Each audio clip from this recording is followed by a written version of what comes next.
Silvio Berlusconi à Bruxelles en opération séduction pour rassurer les institutions européennes.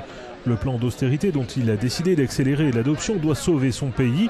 Les comptes de l'Italie seront à l'équilibre d'ici 2013. Voilà pour la démonstration bruxelloise.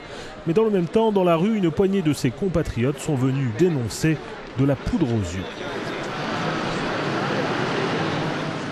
Le plan peut avoir un effet de réduction du déficit, mais il est en même temps très pesant sur les perspectives de croissance, dit cet homme. Le fait que ce plan a été modifié 4 ou 5 fois confirme que le gouvernement n'est pas capable de répondre aux besoins du pays et qu'il s'avère nécessaire d'imposer des pressions européennes et internationales pour aboutir à des résultats. Des résultats qui seront quand même minces. De Bruxelles à Rome, où ils étaient hier lundi encore des centaines devant la Chambre des députés, les Italiens dénoncent pêle-mêle l'austérité et les tergiversations du clan Berlusconi pour accoucher d'un projet beaucoup plus coûteux qu'initialement prévu. De plus, avec plusieurs semaines de retard. Mardi dernier, ils étaient des milliers à manifester dans les grandes villes du pays, mais sous l'effet de la résignation, la mobilisation commence à s'essouffler.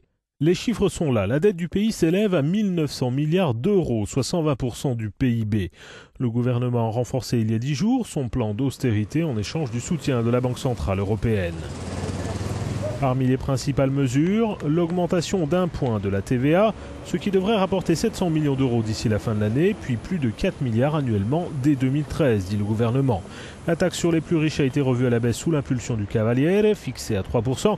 Elle ne concernera que les revenus supérieurs à 300 000 euros par an. Enfin, l'âge du départ à la retraite des femmes dans le privé est allongé de 60 à 65 ans pour s'aligner sur celui des hommes. Le projet prévoit aussi des coupes dans les dépenses du gouvernement et des administrations locales et une répression accrue contre l'évasion fiscale, avec notamment des peines de prison pour les cas les plus graves.